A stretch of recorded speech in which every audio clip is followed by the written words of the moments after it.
Once you start climbing rating, the role playing, it happens and it's necessary. And if you don't do it, you're going to lose. For example, in Hardpoint, one person's role to play is called the anchor. And that guy's job is to sit on the hardpoint. So like another person's role in Hardpoint, I don't know what this would be called. Activision devs do not play their own game. 3,000 devs can't figure out how to add a reconnect feature to a AAA title, I guess. I don't know. Because Infinity Ward doesn't tell their consumers anything. Maybe that'll take some of the sweats away from Shoot House.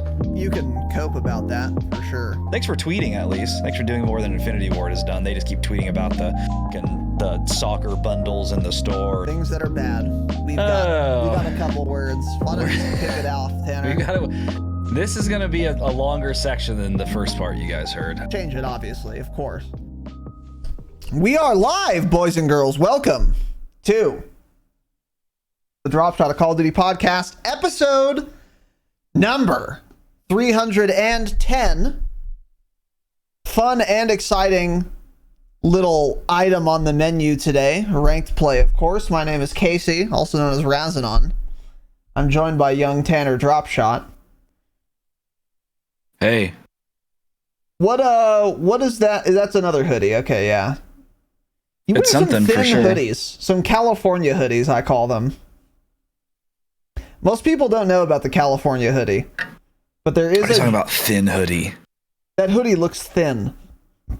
It's not. It's a normal hoodie. Is it? It's like our Dropshot hoodie, yeah. Oh, interesting. I don't think... Talking about those thin dog shit ones that's essentially a long sleeve shirt with a hood on it? It's a little thicker than a long sleeve shirt, but yes, basically. But basically, yeah. Yeah, I never liked those. I always thought those were weird. They felt weird. They look weird. I think they look quite good. I think they feel good too. I would describe it as the California hoodie. Because you're like a little cold, but you live in California. So that's like 72 degrees. So you put on a California hoodie. It's a nice genre of clothing, I think, that most people just won't be able to benefit from, you know. Yeah. I feel like they just aren't popular anymore. Yeah, that's what it is. I remember like those being kind of popular when we were in like middle school, basically high school time. High school. I haven't seen those in a long time. I haven't gotten one in a long time, but I own at least one that I can think of, which I use every once in a while. Anyway, welcome to the show. Today we are not talking about the California hoodie. We are talking about, as I said, ranked play. Call of Duty, ranked play, multiplayer, online, of course. So the impetus for this episode, before that, actually, do we have any announcements? Don't think so. Not really, no. Don't think so. I will say we still have our merch sale ongoing. Coupon code blowout for 50% off anything in our store. Go to thedropshot.com to find that store there. We still have some items in stock. And you can go to thedropshot.com, of course, for links to everything we do and have. With that said, other than that, we will be having our Damascus hangout probably next week. And we should have some Patreon episodes getting started next week as well. But the bulk of the Patreon episodes are going to wait until after Season 2 Reloaded comes out. So I would expect those not next week, but the week afterward is when those are going to start rolling out. We might record one on like next Friday or something. We'll see. For the gold patrons, but we're gonna wait to do all the Call of Duty bonus episodes for that little update, as they say. So yeah. Anyways, other than that, we don't really have many announcements. So I guess we'll just get into the episode. Today we are talking about ranked multiplayer, and the impetus for this episode was, as I've mentioned, basically that we had done one episode on ranked play for our Patreon. Patreon.com/thedropshot, best way to support the show. One of the bonus episodes we did recently at the end of February was about our experience playing ranked play. Now, we had done this before for Vanguard, and what that essentially looked like is we played Vanguard ranked for a couple hours. We had way more fun than we expected to, and then we recorded an episode on it, and then we never played it again. In this case, went a little differently. We played a couple hours of ranked multiplayer. We recorded the episode. We had so much more fun than we expected to that we continued playing it for many more hours after having finished that episode. So with that in mind, given that fact, rather, we have a lot more to say about ranked play than we have talked about yet, and or that was included in that episode. And that is the goal for today, is to basically build on that topic. Now, if you did not hear the Patreon episode, this will still be fine to listen to as a standalone. It would be better if you would listen to that one as well, because we're going to be building on a lot of those concepts, I think, or at least referencing them. But you don't have to have listened to that to get some benefit out of this one.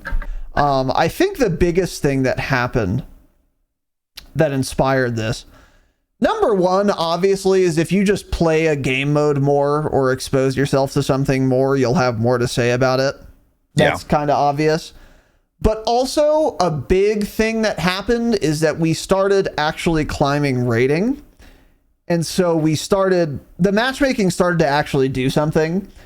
And we were facing kids who were better than when we first did the episode. So when your opponents are getting a lot better, you're going to be introduced to some new challenges, we'll say. And that is the biggest reason that I wanted to do this today, is because I learned a lot by getting fucking farmed, and we'll get into that. So with that said, we have a couple of things written down. This is somewhat structured, not super rigidly, and we don't have any really subcategories. So we're just going to kind of talk about it, but I'm going to start with some smaller little, with some smaller little items. Gun attachments, guns to use, shit like that. We're not going to spend too much time on that, but we do have a couple things to say. But a lot of it is about the strats themselves, I think, which is the more interesting conversation, I think. Because ultimately, whatever gun you use, unless you're making a catastrophically bad build, it'll be fine, you know? Like our first point here, for example, is people use high velocity rounds. We've dropped it. Okay. So I'm going to talk about that in a second. But the reality is, if I use high velocity or I use a shark fin instead, not that big of a deal. So for that reason, we're not going to spend too much time on this. The strategy is way more important, but we will start with this. We had a discussion. I don't know if we did this on Patreon or publicly. It was public because of Ace's video. Correct. Yes, that's correct. Ace had done a video post season 2 on the effect of high velocity rounds in multiplayer, because most of the ranked kids do this. They use the high velocity rounds attachment for the AR, the TAC, and they will also weapon tune for damage range, I think. That was the strat very early on. I don't think you can tune in CDO. I think that's GA'd. Oh, really? I thought it was. Oh, interesting. Well, you could tune in online anyway. That's very interesting. I'm like that pretty rule, sure that's though. the case. Could be wrong. Someone in chat could let us know, though, but I'm pretty sure that, they don't do tuning. I like that rule just because it's fucking annoying to have to tune it all the time. Yeah. I'd be like, exactly. Just give the attachments. Yeah, for sure. But anyway, that's interesting. But yeah, Ace had done a video, and high velocity did not seem to be doing very much. It really didn't seem very necessary at all in multiplayer. So we ended up trying that, dropping high velocity. and I have not looked back once. I don't recall what I picked up when I dropped it.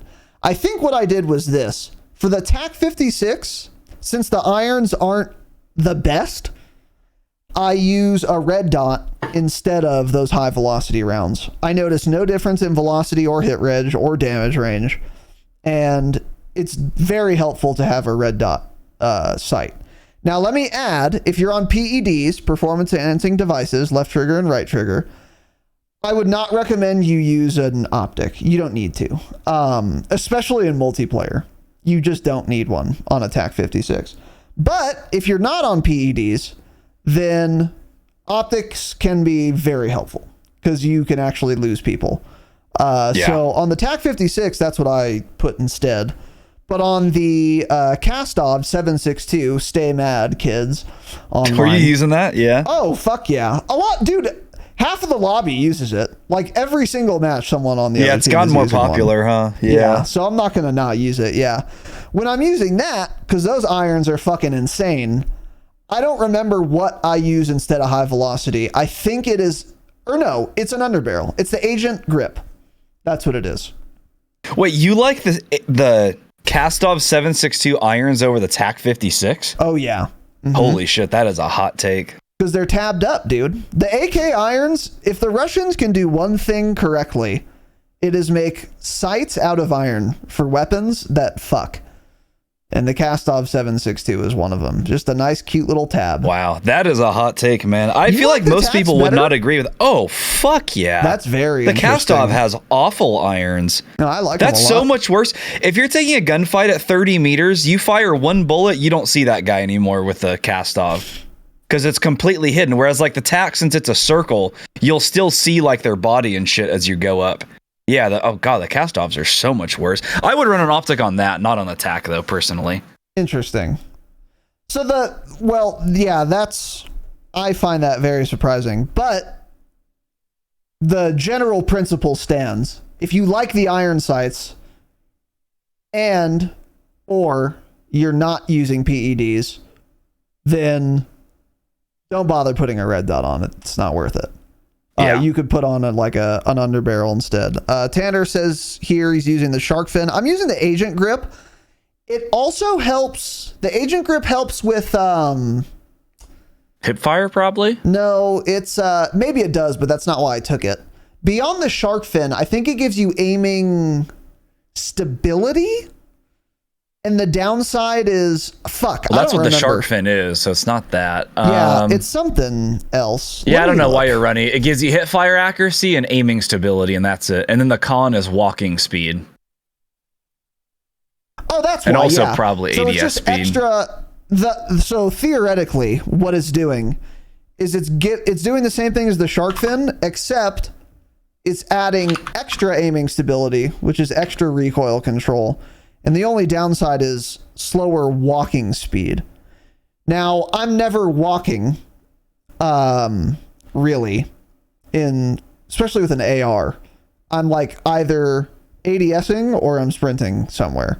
So I didn't really care about that con, so I took it. If the downside was aim down sight time, I would have never taken that. But I figured, I'm never walking, I might as well take this. But now that I think about it more, slower walking speed will also probably slow down ADS strafe speed, in which case I would not recommend the Agent Grip, if that's true. I just didn't think about it when I was setting it up. So I'd probably also go shark fin, because that has no downsides, right?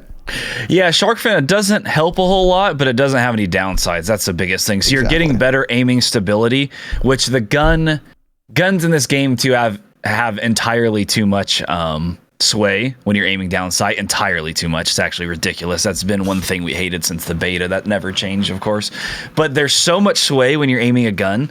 So the shark fin helps a little bit with that. It's honestly not that noticeable. You still have a lot of sway, but it helps your recoil control when you're firing, because the sway is technically affecting the recoil as you're shooting a small amount. You continue swaying. Yeah. And Ace has done testing on that too. You can see there is a noticeable difference. He actually did that in the bullet velocity video, I think, was he showed the recoil control on the shark fin. Not insane, but a little bit better. And that could be the difference between killing a guy on a heady at, 30, 40 meters or so in ranked play when you need that kill. Whereas, you know, you're maybe not getting that kill if you're running high velocity or something because you're missing one extra bullet during that. Right. So yeah, that's what I was running. So barrel, muzzle, under barrel, which is the shark fin, and then a grip and a stock. That's what I ran. I love the TAC 56 irons personally. Like I would, you know, I run those irons in Warzone and everything too. Yeah. Like early on in the meta, I like those a lot. I think they're some of the best ones for the AR. I don't hate them. I just, I don't love them either. I don't like when it's not open on the top. I really want it to be open on the top. I generally like AK irons in most games, but this game, I think they killed it and made it really bad for the Kastov. The 74U has great irons in this game, really good, but the Kastov 762 is just so bad, I think. It has like the little lips on the right and left side, right? Is that why you don't like them? Yeah. Mm-hmm.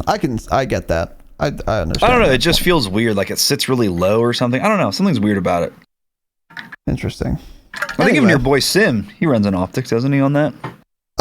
He runs one on the TAC. I don't know if he runs one on the Kastov, but yeah. The one time we were watching him last, I know he's running the Kastov and using it.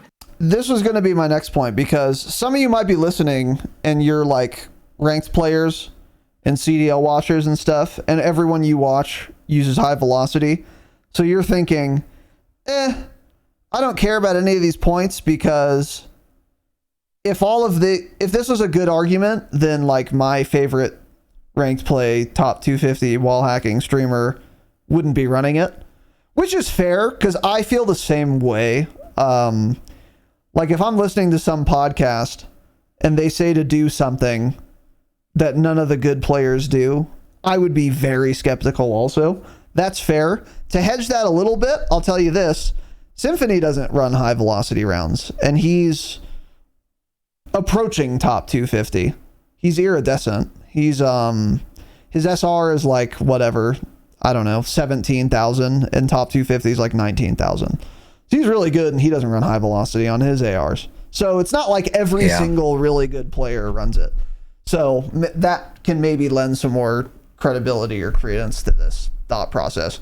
But that could also maybe be because he's not on PEDs either. Because as Tanner had said, high velocity might be more important on the toy because aim assist tracks the player themselves and can't lead well. Yeah. Whereas on KBAM, you're more likely to lead, so you're not feeling like the loss of high velocity rounds. Exactly. Yeah. So that's possible. It's something to keep in mind. But anyway, just thought I would point that out. So as far as guns that people are using, I don't think we have really anything else to say other than the Kastov 762. I had to play around with my build for a while before I got one I really liked. I wasn't sure if I needed like the longest barrel or the second longest. I need the longest. More recoil control? Pardon? Because of recoil control or what? Yeah. Okay. Yeah. Interesting. I suspect that's because, again, I'm not on PEDs, but maybe not. Maybe even if I was on the toy, I would still want that longest barrel. So I had to play around with that build, but it's fantastic, and don't feel bad about using it, because especially as you get higher rating, people are going to use it because it's good. I don't know if it's better than the TAC 56. I feel like it's better if you're not landing headshots, but if you land a headshot, the TAC is actually better. I feel like, I don't know if this is true, and we could look at the data, but I feel like if you do get one headshot, you'd rather be using a TAC because its multiplier is higher. Yeah, That's what it feels like to me when I use that gun. I feel like I get some insane fucking one frames on kids when I sprinkle in a headshot, and in a way that's more dramatic than the Kastov, but I could be mistaken on that. They're both fine though. I don't think the Kastov is wildly overpowered and way better than the TAC. I think it is a preference issue, but I would encourage you guys to at least try the Kastov. Yeah, so the Kastov does kill faster at all ranges. So why does the CDL not use it, but it's also not G8, I don't think, right? Or maybe it is G8? I think it is. Okay. Yeah, because it kills like say at 28 meters, it kills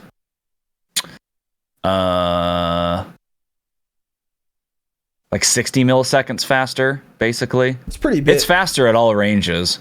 At its max damage range, which you never see anyway. It's like 50. What's the headshot multiplier faster. difference? Yeah, that's where it's interesting. I don't know. Oh, cast off is still way better.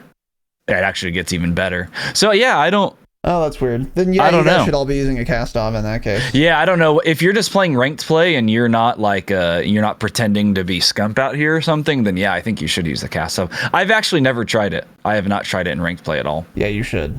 That's with no attachments, by the way, so I don't know how that varies with barrels and whatnot on it. That's a good point. It does have more recoil, I think, than attack. Like, no attachments.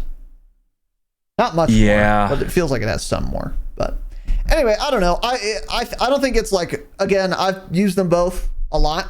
I don't think the cast-off feels overpowered or significantly better. But you should try it just to see which one you prefer. They're both usable. And then SMGs, just use the Vaznev. Just what everyone's been using. That's still true. What is this next point here, Tanner? Because we were watching a little bit of the CDL event going on before the stream, before the podcast, rather. Yeah. And you had a little observation I found interesting. Yeah, it's so weird to me that in a competitive game mode that the CDL allows stun grenades, but not smoke grenades. Which does have it's counterplay. So weird. This is why I don't know. I say this a lot. This is why I'm not the biggest fan of the CDL. So many of the decisions just don't make any sense to me. The fact that stun grenades are allowed, like the lowest skill tactical in the game, is somehow allowed, and that's the only tactical you can run. So like smokes, that would be ideal for sure. I think smoke should be in this, but since the smokes in this game are, from what we've always heard, they're client side, so smokes do not look the same for each person. So if you throw a smoke, you're standing on one side. I'm looking through it. I don't see the enemy. He's standing on the other side at the same distance from the smoke. Somehow he sees me through the smoke. So that doesn't make any sense. So that's the reason, I guess, why they are G8'd. So I can understand that. But honestly, I don't know if this is a hot take. You should just have no tactical allowed then. The fact that you can get stun grenades, I think, is a fucking joke. That you can run around hardpoint, dying every 40 seconds, and you just immediately have a stun again after that. Makes no sense to me. There's zero skill involved. It's cheese. It's ridiculous. And I can't believe it's allowed in the CDL. That pisses me off like crazy because it's so annoying. It's so annoying getting stunned constantly. I will say it's probably better in this game to get stunned than flashed, because the flashes in this game last way too long and you'd have to run battle hard and it'd still be annoying.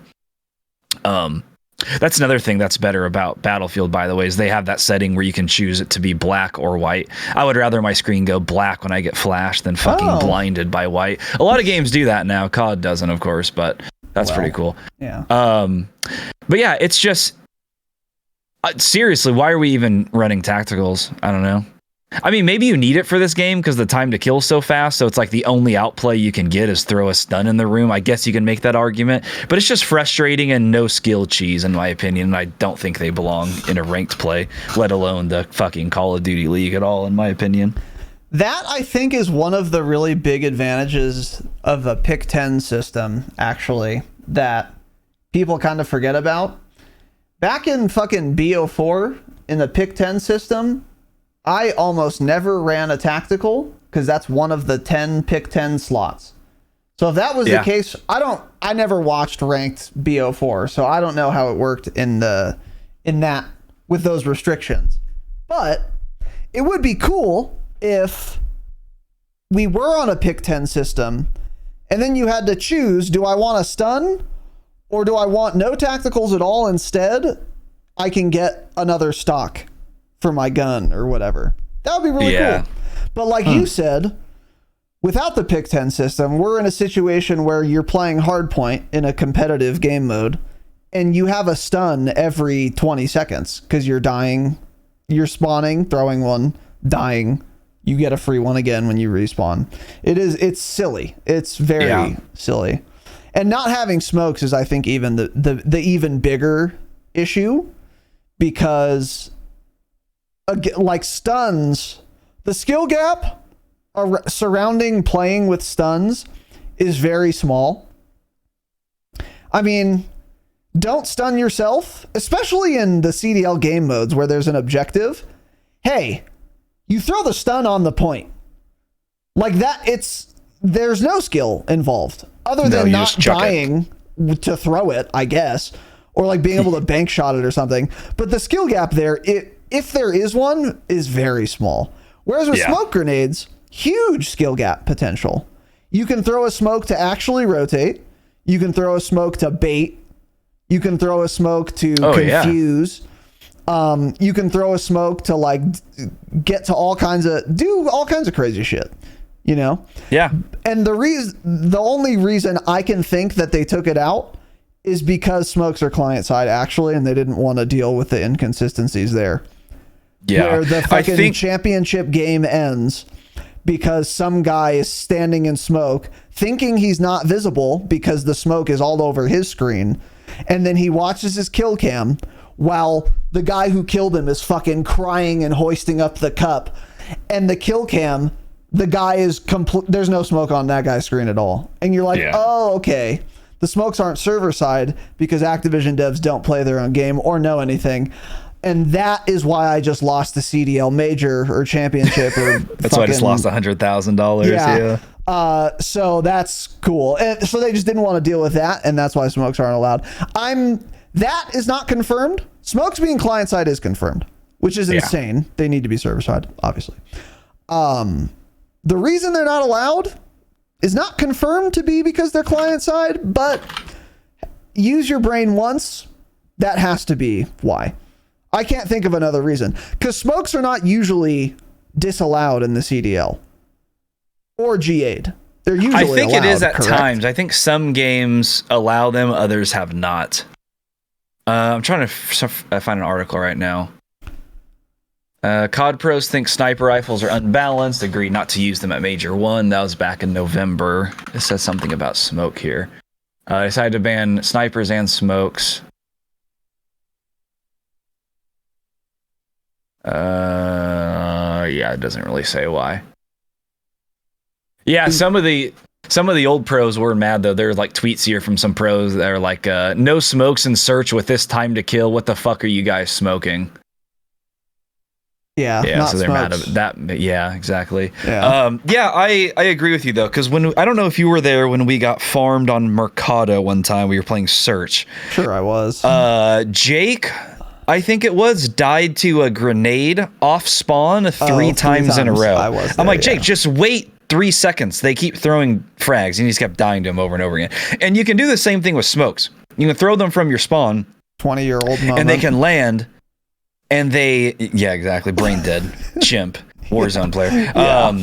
And they can create like rotations for you, like you were saying, or throw the other team off, make them think you're pushing that direction. This has always been a thing. This is how like Counter-Strike is. I'm sure Valorant has some sort of aspect to this. Yes, this is how the old CODs were. Like you would you practice where to throw smoke grenades like they do frag grenades off rip, and that can create an entire rotation there's a lot of strategy that comes from that. So that is unfortunate that they're GA'd, but yeah, it's I guess because of its client side probably. I can't think of another issues reason. With that. Yeah. I don't know. To be fair, if smokes are client side, which they are, they shouldn't be allowed in the CDL, because that would be way too chaotic, obviously. So like, I guess they actually shouldn't be allowed, but also here's what should happen. They should be fucking server side, duh, and then they should be allowed. So anyway, I don't know, but yeah, I agree with the thrust of this point. Next is on solo queue. So I don't know exactly what we had said on our bonus episode. I think in our prep episode for ranked, we had said, don't queue solo. And then when we played it, and we did our last rank play episode on patreon.com/thedropshot for only $5 a month, which is the best way to support the show. So much bonus content, ad-free, early access, etc. That solo queue is actually handled pretty well, in that if you are solo queuing, you're usually facing against other solo queue kids. Since we recorded that episode, I played a lot of pre-mades, so like with people, and then I did play one day for a couple hours solo, and to confirm this partially because I wanted to play, partially because I wanted to confirm this. And I did confirm it. When you are solo queuing, it is mostly solo queue players.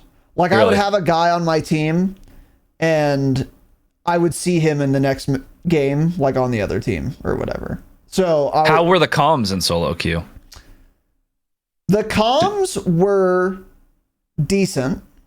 Okay. Everyone used their mic mostly from your experience? People use their mics, yes. And for the most part, no trolls or anything either. So they would shut the fuck up unless they had something to say, you know? That's good. So that was kind of surprising.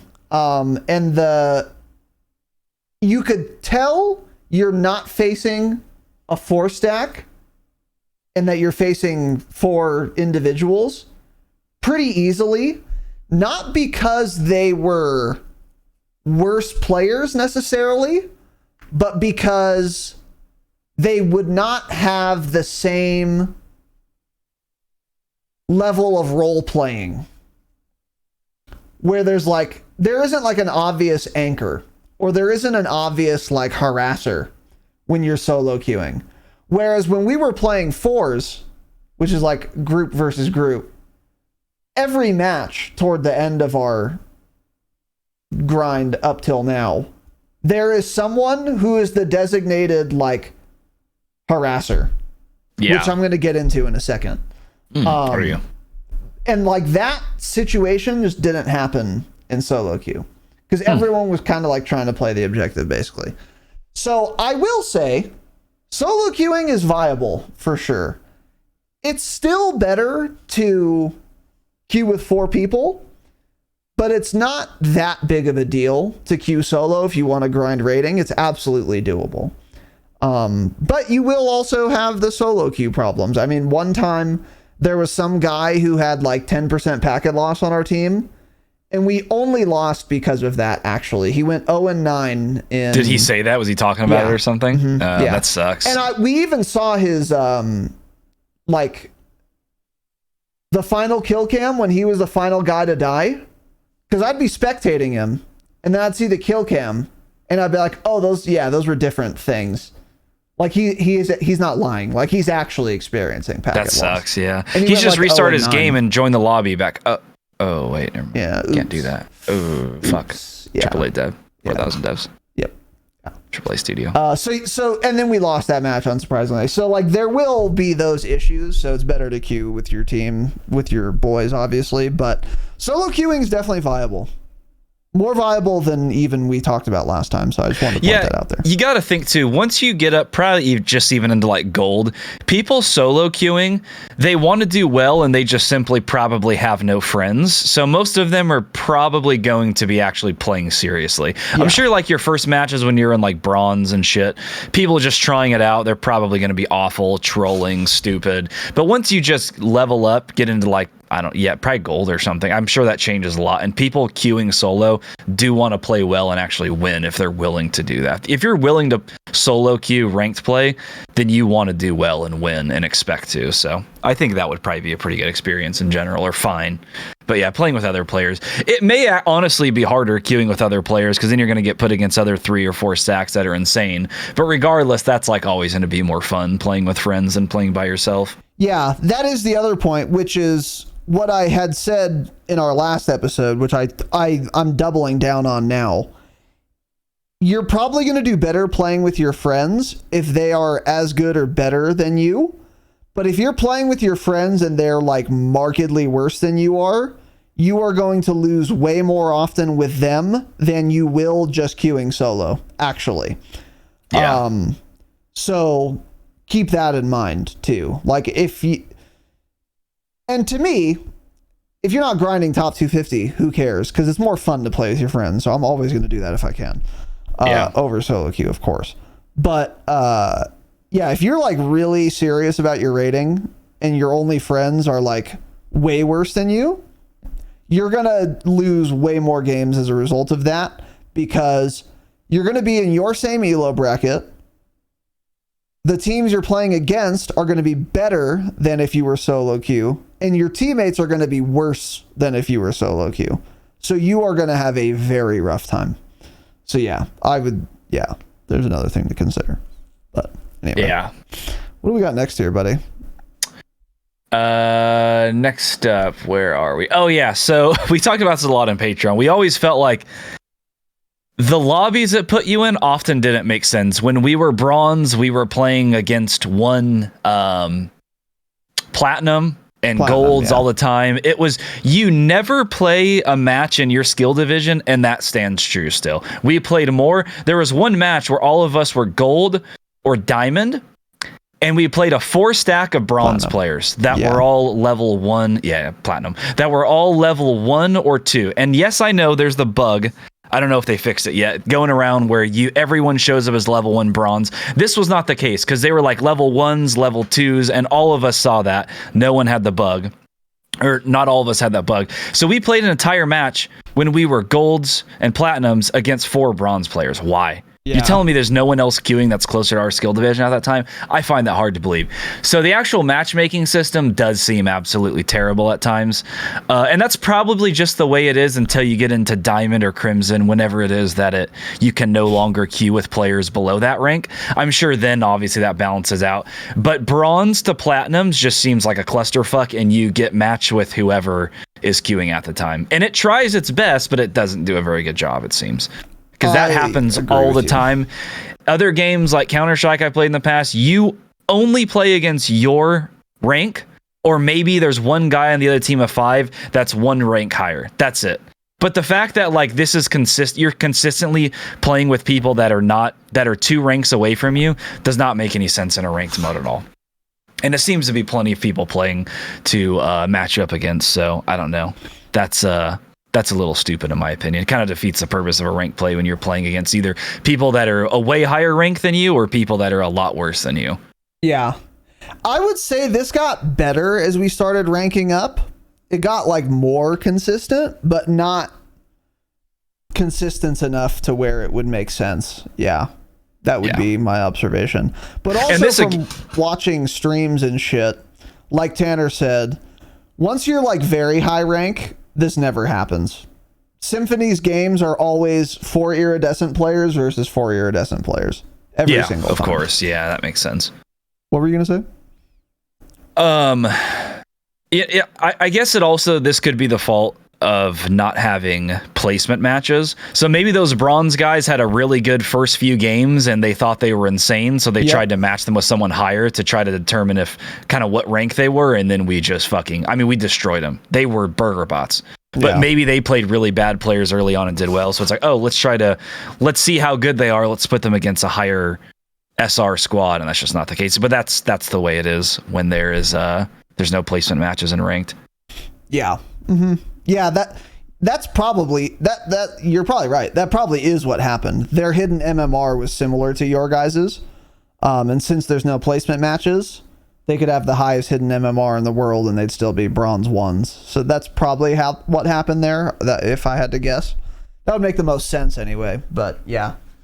There should obviously be placement matches. It's insane that there aren't. Okay, so now this next point is the reason I wanted to do this episode. Getting more into the strategy here.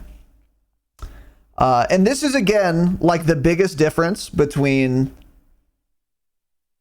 playing as a squad versus playing as a solo queue player. Is that when I'm playing as a solo queue player, none of the things I'm about to talk about ever happened. Playing as a team, once we started climbing rating, this happened often.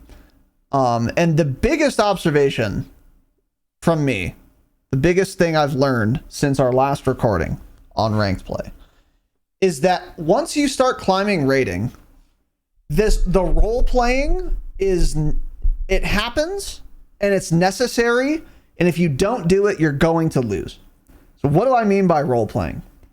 I don't know exactly what all the fucking terms are, but I know what some of them are. So for example, in Hardpoint, I know what one of them is, actually, that's it. In Hardpoint, 4v4, one person's role to play is called the anchor. And that guy's job is to sit on the fucking hardpoint. Okay. But if you're not thinking about role-playing at all, you might be saying, wait, shouldn't we all be on the hardpoint? That's the objective. it's hardpoint after all. No, and wrong, and you're a bronze shitter who will get farmed like we did.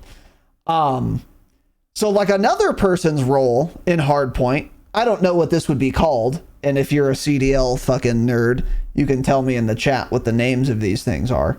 One person's the anchor.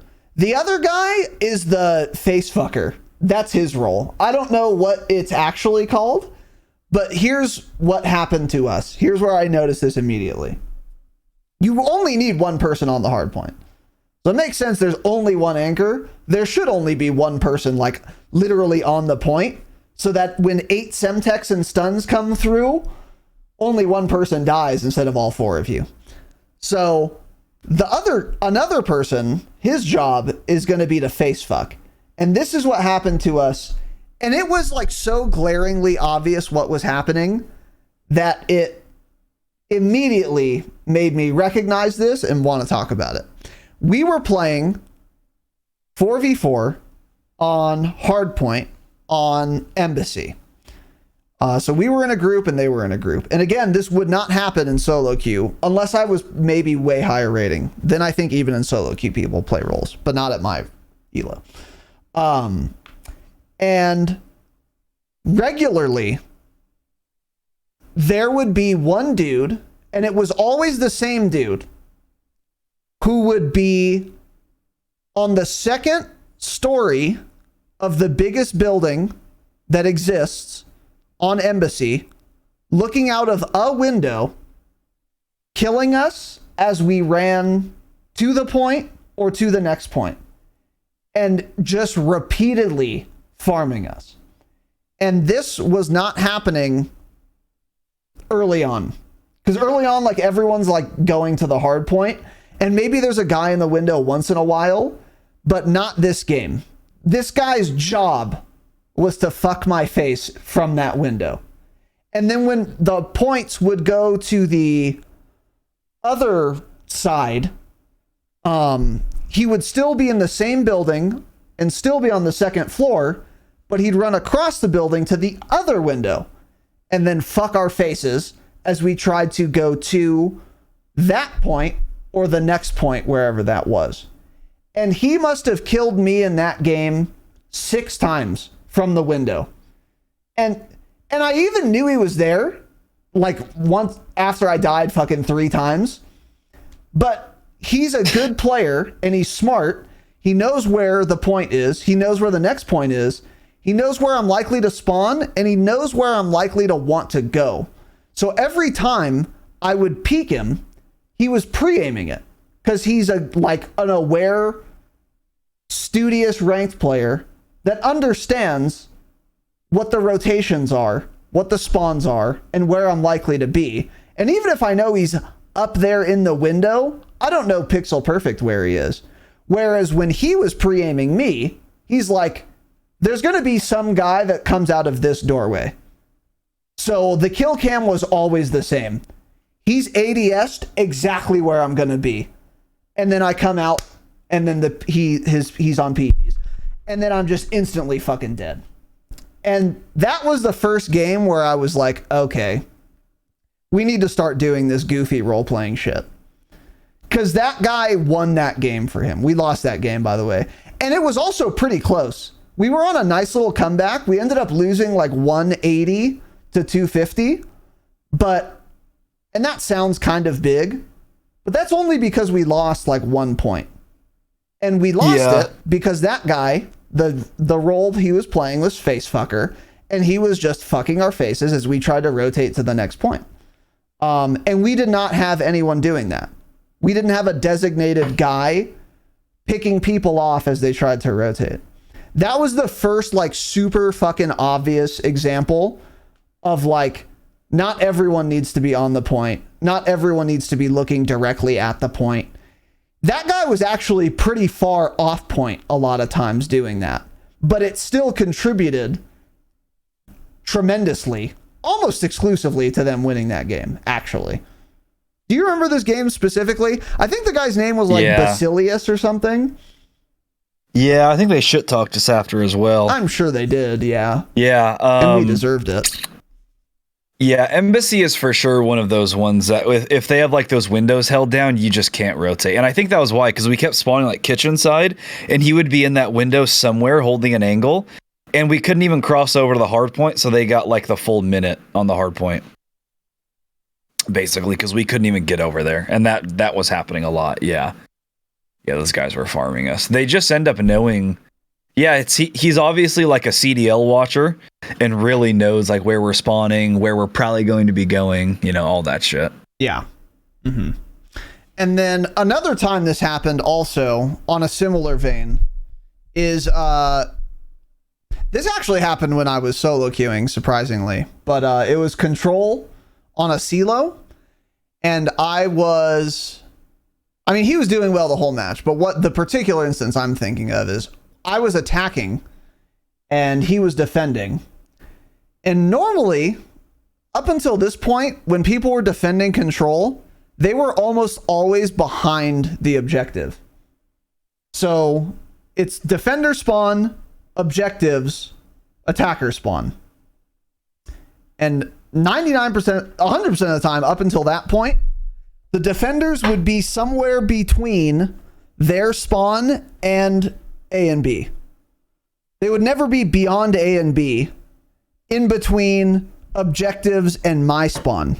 This guy was, though. He was using a Vaznev, and he would be in some random spot, some different random spot every time. And so I couldn't predict where he was, and he was just farming me. Just fucking farming me. So I would like go toward A, and he would just be prone right on that corner. That's so annoying. That's the ranked play experience right there. And yeah. I was like, oh, okay. And he's pre-aiming, of course, so he hears me running around. He wouldn't need to, though. I'm never expecting this guy. He's in front of the objective. He's right there. I turn the corner, dead. Fuck. So then I respawn again. I go look at that corner. He's not there. He's not there anymore. Not because he died, but because he's just ready to fuck my ass somewhere else. So I'm like, oh, okay, whatever. So then maybe I go try and cap the point. I die, whatever. So then, like, I don't know. I respawn. I check it again. He's still not there. I'm like, okay, cool. That gimmick's over. I'm going to go through mid this time and go like out and then go left and then go and take A. That was a mistake. He's behind the bar counter.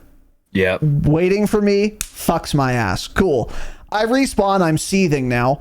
I run in, look behind the counter, pre-aim at the counter. He's not there anymore, actually. He's in as soon as you go through the doors, on the right, that corner where the stripper pole is. Where this box is right there. That's okay, where yeah. he is. That's where he is. God. And then he fucks my ass from there. And then I'm like, okay, this is a good defend strategy for Control. Because I just lost 3 lives. Those were not the only times I died to him, by the way, but you guys get the point. Just farming me. Yeah. In a way that I was not seeing at the lower skill brackets. Because before, people defending Control, they're all just kind of like far away or maybe close, but they're behind the objective.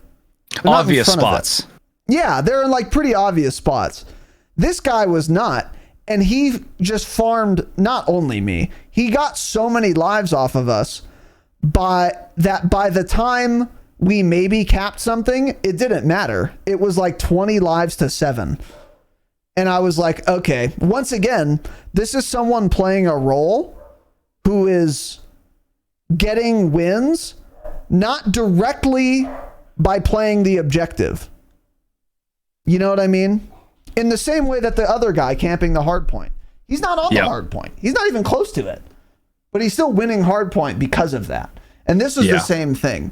So my biggest observation is, if I was going to continue to climb rating, there would be people of this kind in every game using more advanced strategies to maximize their chances of winning. And the level of depth I would imagine you can get to is probably pretty crazy at the highest ratings. Because like that Basilius dude camping the windows, whatever, if we were fucking Optic, that shit wouldn't work on us. We would counter it in some way. And then if he was FaZe Clan, his team would counter the counter in some way. And then we're in another playing field here. But the point is, there does come into play some role playing, and if you want to get to the next level, you're going to have to be able to do that. And that's where ranked play gets hard. And that's where you need like experience playing it to do well that I don't have enough of yet, you know? Yeah.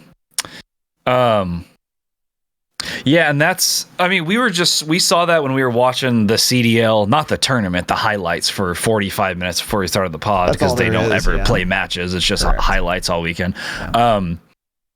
Is a bunch of them would be just some guy sitting in a random corner behind some random door, and some guy on the other team would run through the door, not be looking that direction, because why would you think to look in that corner, and then he just shoot him in the back? Yeah. And that's, I think, the way you play this game, unfortunately, which is annoying and trash, and it's not fun to do, and it's not fun to go up against.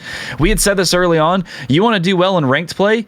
Find a random corner you would never, ever peek and sit there. Lay prone in the middle of a room where someone's going to run into the room through the doorway, not looking at the floor, not expecting anyone to be there, because they're expecting you to be behind the bar or something like you were saying. And hey, smile, I'm laying prone right in the middle of the room. What are you going to do about it? You don't expect it. That's what you have to do, honestly. Lay in the weirdest fucking spots, like that guy farming you on control, get a kill, move somewhere else, get a kill, move somewhere else, get a kill again. It's so free, and that's what you do. Yeah. That is what you do. That's when we were getting farmed. That's what was happening every time. Some guy was in the most random spot, moving after one kill every single time. Every time. And it's frustrating to play against, and it's fucking annoying. Yeah. That's what you got to do to win, honestly. Yeah. Yeah. And it's hard to play against it. Like, I don't know what I'm supposed to do. In the hardpoint example, there's probably like team strategies to where like our facefucker role player needs to be up there taking care of that. And then like that like makes sense to me. In the control example, I actually don't know what I was supposed to do. I still can't tell you, because it's like, if I don't know where he is, I'm never going to win a gunfight, because there's only going to be so many routes I'm going to take to get to A, for example. Yeah. You know, so he's like, okay, I need to watch the door, or I need to watch like upstairs or something. And worst case scenario, I miss him, and then he's capping the objective, and then I can go kill him. But beyond that, he's going to run through. I can be anywhere. I don't know what I was supposed to do there, actually. Like, I don't know. It's hard. Yeah. But that's the thing. Again, my point here is more, this isn't even a very helpful observation, other than you guys need to, like, if you really want to do well, research what roles there are. And like, if you have a dedicated squad, play them, try and implement them, because that is going to be your first big impediment to advancing. Is if you guys all just play hardpoint in a kind of common sense way, and you're also good at gunfights and stuff, you'll get platinum. You're not going to get farther than that, though. You have to do the anchor shit, the fucking flex shit, the pre-rotate guy. You have to implement that at some point, or you're going to get farmed by people who are also good at using their gun like you are, who also have common sense like you do, but they also implement like really solid strategies, and they're going to win. Yeah. That is, I think, like a low skill thought process is like, oh, everyone get on the point. All four of you get on the point. Come on, why are you not on the point right now? It's like, no, that guy not on the point. Well, he may end the game with 15 seconds of cap time, objective time. He very well could have saved your whole team from 60 points of cap that entire game from running around killing people and not. So you can't base it like on just that. You need people that aren't playing the objective in a game like Hardpoint, especially, in order to win. Yeah. And you were doing that a lot early on. And then when I was playing some more without you, when it was like me, Jake, Band, and whoever else we were playing at the time, Lag, Pop, whoever was on, I was usually one of the objective players. There were usually two of us. We had 2 and 2. I think Jake and Band are usually running around getting kills because they're, brain dead chimps as well. 19, they know, oh, I have a gun, I'm going to shoot people with it. They don't like playing the objective. So I just became the anchor, and I would just sit on there for 2 minutes, basically, not moving, throw my trophy down, and I would be that last person on the point. I'd be like, whoever else was on it with me, I'd say, get the fuck off the point. There's 15 seconds left. Go to the next point. I would stay there until there was no time left. Well, they were already at the next one, so I could suck up all those points for my team. But I didn't get a lot of kills. I went very negative every time, but I was the guy getting the caps because I basically fell into that role because no one else was playing the objective. Because again, they're Warzone kill chasing dipshits and they don't know how. So they just go around looking for players to kill. Yeah. But yeah, so you need a mix of all that. You need those guys that are going to go around and win those gunfights and get kills, and you need the guys that are going to sit on the objective for sure.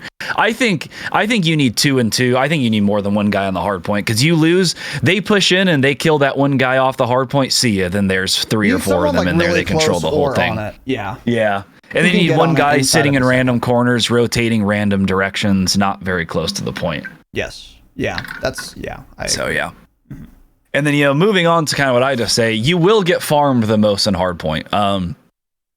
And that's also what we had said in the Patreon episode, and that is still very, very true. In fact, it's becoming even more true. Yeah. That is where the sweats will completely take control of a game. That is where actually you need CDL viewership experience to know these rotations and shit.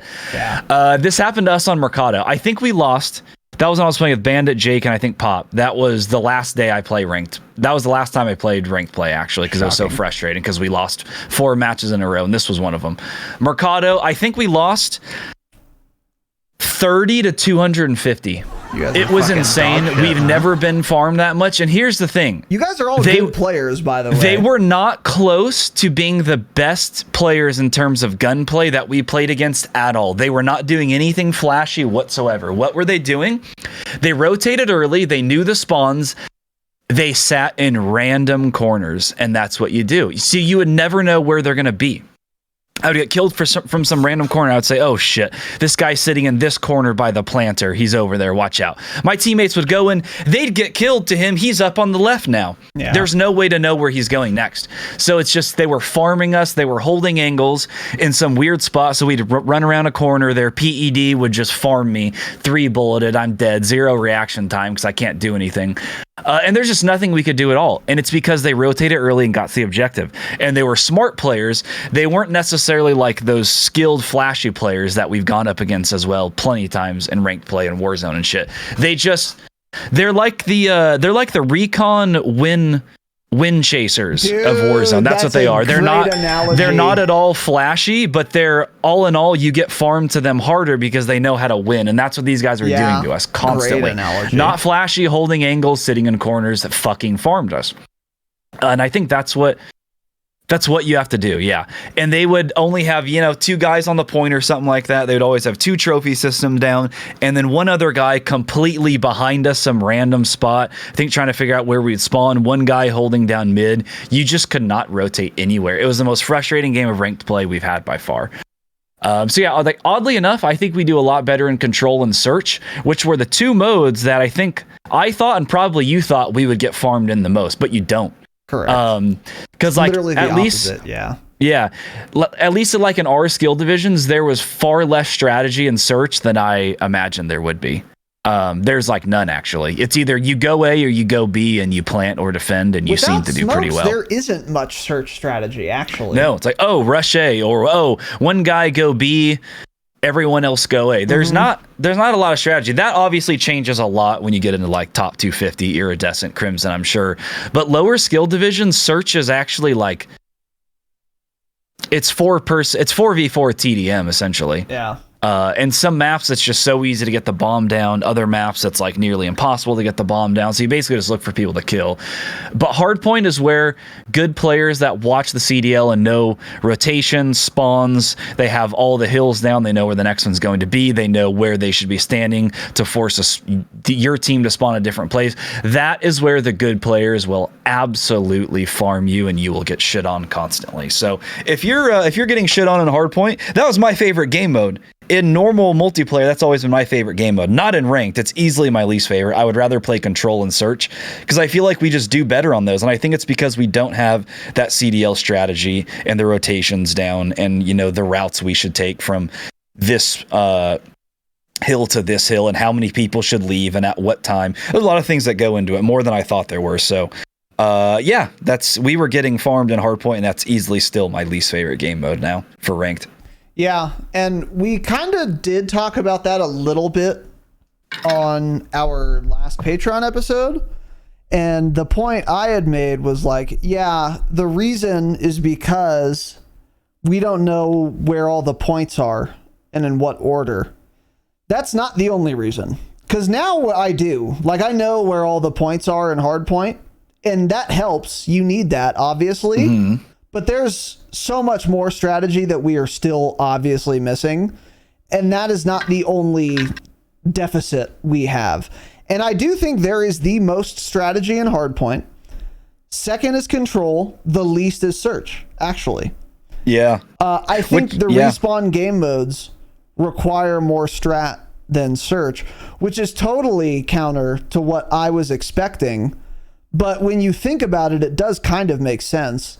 Because, especially again, unironically, what strategy is there in search without smokes? Because if you have smoke grenades, the strategy could be like, okay, we're going to smoke A, go A. We're going to smoke B, go A. We're going to smoke B, go B. We're going to whatever. I don't know. There's like a lot you could maybe do. But without smokes, there actually really isn't much. Obviously, there's strategy, but I think it's far less than the other two game modes. It just becomes sitting there and holding an angle. Yeah. That's all you do. There is no strategy. It's, Yeah. So, and that works in our favor because other players can't take advantage of that, I think. Yeah, because then it becomes, then just raw FPS skill becomes more important. The less gameplay strategy becomes important. Yeah, well. But yeah, I think you're right. Hardpoint is definitely the biggest skill gap for team versus team in terms of like hardpoint strategy. Yeah. So yeah, for sure, I agree with that. I want to say early on when we did the ranked, the CDL Mosh Pit episode where we had talked about things, I think I had the opposite opinion. I want to say, I think I had said hardpoint was just like, felt like TDM or something, and there was no strategy to it. But it turns out actually there's the most strategy in hardpoint for sure, easily. Yeah. And that's where you get shit on by good players the most. 100%. But moving on here. Sniping. This was something else I had talked about in the Patreon episode. My take was, I don't think sniping was necessary on most maps, if ever. I thought it was probably a bait. At the time, I had just tried. Someone said a lot of CDL players just run like the MCPR with no attachments or something. Felt awful, miserable, terrible. And then I decided to try the SPX after I got shot on, or I got shit on by one. So, I think said I don't see the point in sniping when AR bullets at range kill you in like 3 bullets. It doesn't really seem to make sense. But I gave that SPX a shot because we got shit on by some guy with it. And I was like, oh, that looks pretty good. I should try using that. So definitely there are some maps that are going to be far better for sniping. When I first tried it, it was on Embassy Search. Yeah. Some guy had destroyed us earlier on. So I was like, oh, I'm going to try an SPX. That looks fun to use. We ended up getting the same map and mode later that day. And I pulled that sucker out, and it can really swing a match, a round on search very early on where you need that. Because I had the class set up, and I was running an AR the first round or two. And I ran around the corner right when we spawned, right off rip. Some dude jumps around the corner, snipes me, and I was like, uh-oh, this could get bad real quick. Second round went on. I died again to the sniper. I was like, all right, well, I'm going to try sniping him back now. So that's where you pulled it out. And it really changed that game for us. Because there was one time, I think it must have been when we were attacking. I was like, all right, you guys all go B. I'm going to go down to the A lane, check that. So I run down there. There's a car. I jump around the corner. There's 2 guys pushing me. They don't expect me to be sniping at all because I hadn't been sniping the first 2 rounds. Yeah. So I dome one of them. The other guy is further back, starts shooting at me. I shoot at him and I kill him as well. So that's two shots, 2 kills within 10 seconds of the match starting, and then you guys are all already like at B getting ready to plant. You plant the bomb, easy, fast round. Yeah. And sniping can really swing in that way and really help your team get those early picks, which will get you an earlier or a much easier win. So it's like if I'd peek that same angle with attack 56, I maybe get one of those guys, probably not. I'm probably still losing that gunfight, and then I'm dead. And so then it's 3 versus 4 versus 4 versus 2, which is a massive difference in a no respawn game mode. Another thing that I came to notice is sniping is definitely one of those classes where if you're not doing well, you're not suddenly going to start hitting shots with it. You have to know when to just drop it, because there are days and times where you'll miss every single shot and you'll be like, okay, you need to drop this thing. And you're fucking useless, yeah. Yep, and you're just a free kill for the team. If you go 2 or 3 rounds sniping, you die every single time without getting a kill. You just lost those rounds for your team probably by being the first death, which really swings things. It means the other team can put pressure on one bomb site where they killed you. They can make different rotations, a lot of things. So you have to make that decision to just drop it and pick up an AR, which you're going to be more likely to get a kill with. And I ended up having to do that once or twice because I was getting farmed and I was like, cool, I'm a big reason we just lost those rounds is because I got fucking sniped right off rip instead of me sniping the guy because I was not on my game. And you have to just, you have to realize that you're not always going to do well with it and only use it at times when you're hitting your shots pretty much. Yeah. So out of the maps, the search maps in this game are El Asilo, Embassy, Fortress, Hotel, and Mercado. I did a lot of sniping on El Asilo and Embassy. Those two to me were the 2 best maps for sniping in my opinion. I have no clue what they do in the CDL. I don't know when they use snipers, if ever, hardly. I know sometimes they will, but it's not very common. Don't know what maps they do. So the 2 I found to be the best were El Asilo and Embassy for sure.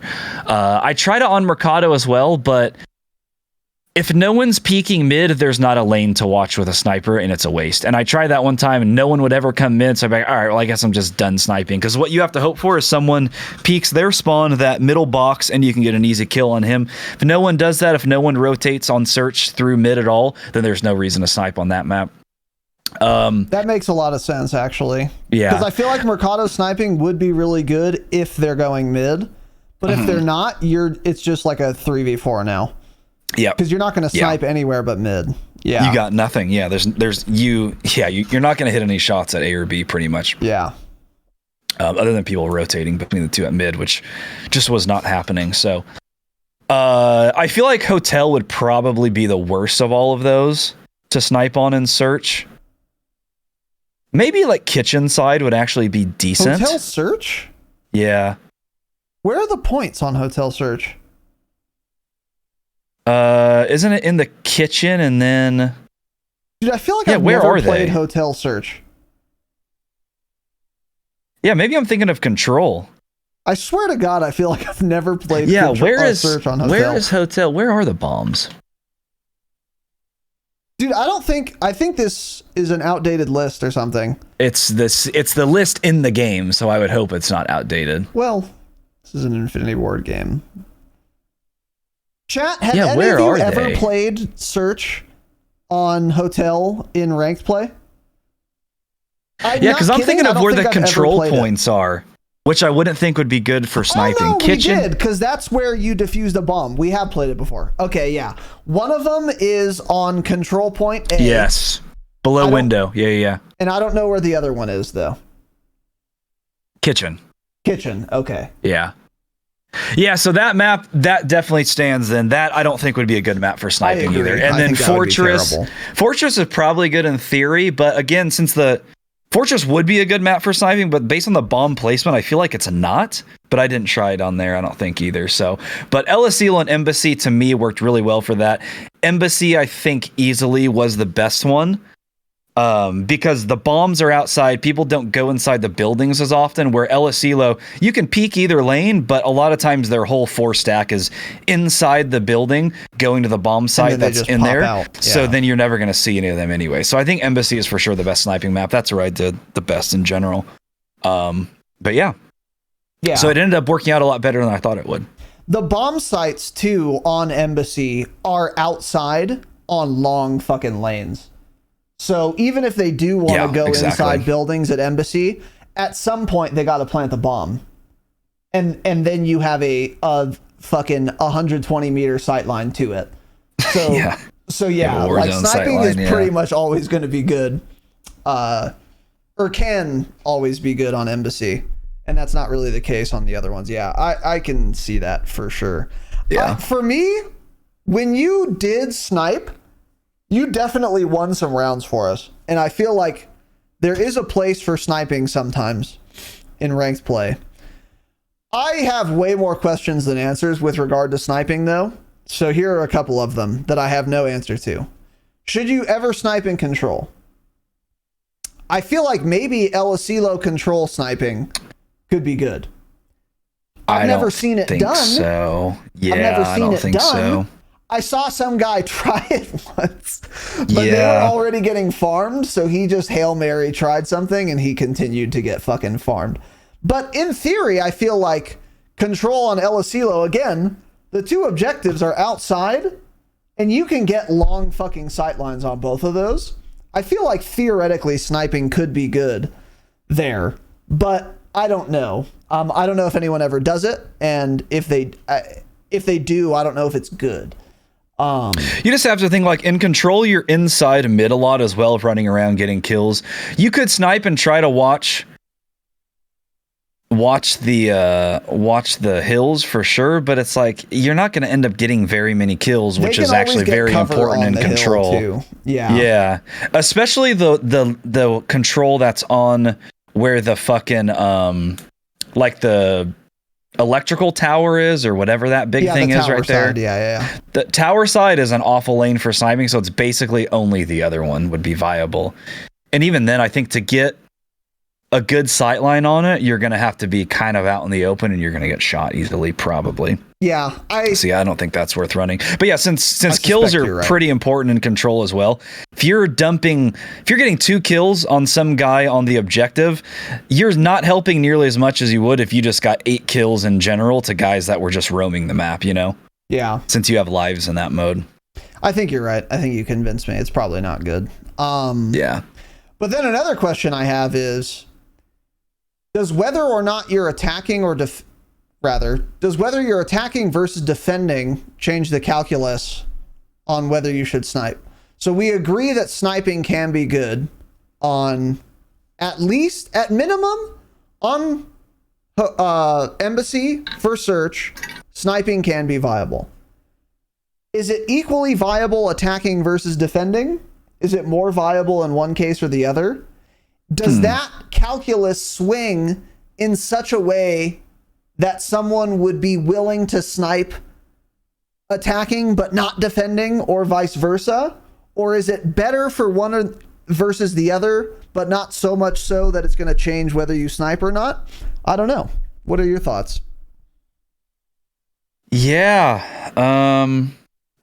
Feel like in theory, you would think defending would always be better, since you don't have to push up as far. Exactly. You can play a little bit further back, maybe. Yeah. And then if you're attacking as well, there are some rounds where you probably think I need to rush, and we need to rush this bomb site, get in there quickly. So I'm going to use an SMG or something. I feel like that's part of it too. Yeah. But yeah, I don't know. On Embassy, it seems like both of them work very well, and it doesn't matter, really. Yeah. Yeah, I guess if you had to pick one, you would say defending, but you're probably right. It's probably virtually equally good in either case. And then another thing, too, is let's say you're a competent sniper and you get search on Embassy. Do you just snipe off rip? Or do you only snipe when the other team has a sniper also? Does that factor in? Because when you first sniped, you only did it as a counter to the other guy who was sniping and fucking your ass. Yeah. And then that worked for us, and we ended up winning that game, actually. But is there a disadvantage to sniping round 1, learning no one on the other team is sniping, and then maybe that's good for you or bad for you? Does it change your decision if the other team has a sniper or doesn't have a sniper on whether or not you will snipe? I think if someone on the other team has a sniper and kills you round 1, then that's a guaranteed, all right, I'm going to pull a sniper out then. But there's nothing wrong with starting with it as well, because it'll also catch their team off guard. So I don't think it really necessarily matters. But I would say if there's a game where I was like, I don't feel like sniping right now, I'm going to use an AR. If I get sniped round 1, then I'm probably going to pull it out. Yeah. Yeah. Okay. Interesting. Yeah.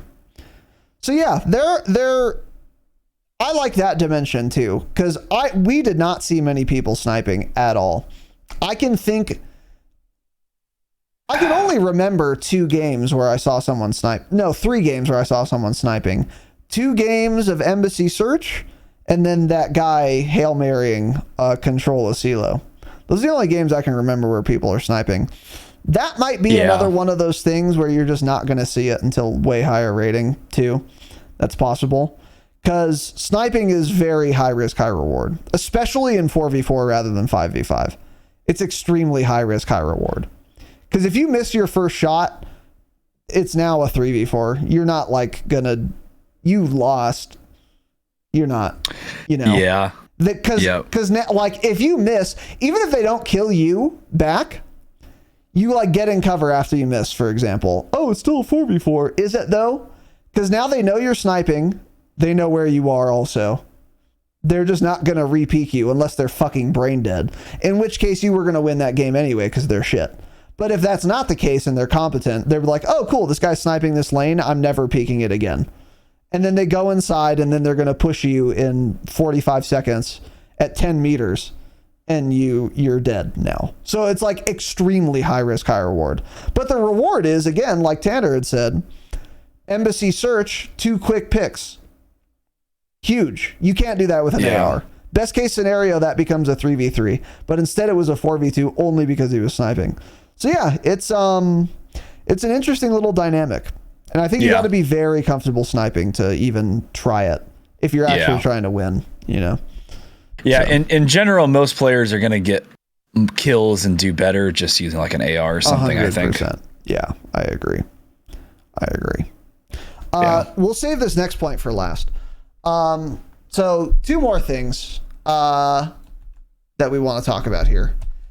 Inspired by us having just watched some more CDL. I watched a little bit of the CDL event going on, like Texas Major or whatever, yesterday. Watched a little bit more today before this absolute broadcast. And I have a question. How much can you learn from watching CDL events? So for those of you who have been listening to this podcast for a very long time, you may have heard me say, as I've said once or twice, that one of the best ways to get better at a video game is to watch streamers who are better than you play it. And through osmosis alone, you will pick up a lot and get better. I did this for SWOTOR. I did this for pretty much every game I've ever played. I've done this for, actually. I've definitely done it for COD as well. Going into chats, just watching how they play, watching what guns they use, their class setups, their strats, what angles they hold, blah, blah, blah. And then if you wanted to even get even better than that, you could start talking to the streamer if they're small enough, or if you have enough money. Hey, what are your settings? What sensitivity do you use? Etc. What kind of control freak do you have? Things like this. And so you would think, and it's almost certainly true, in fact, that you could extend that thought process to these CDL events, because after all, these are the best players at ranked play. So you would think you could watch them and learn a lot from it.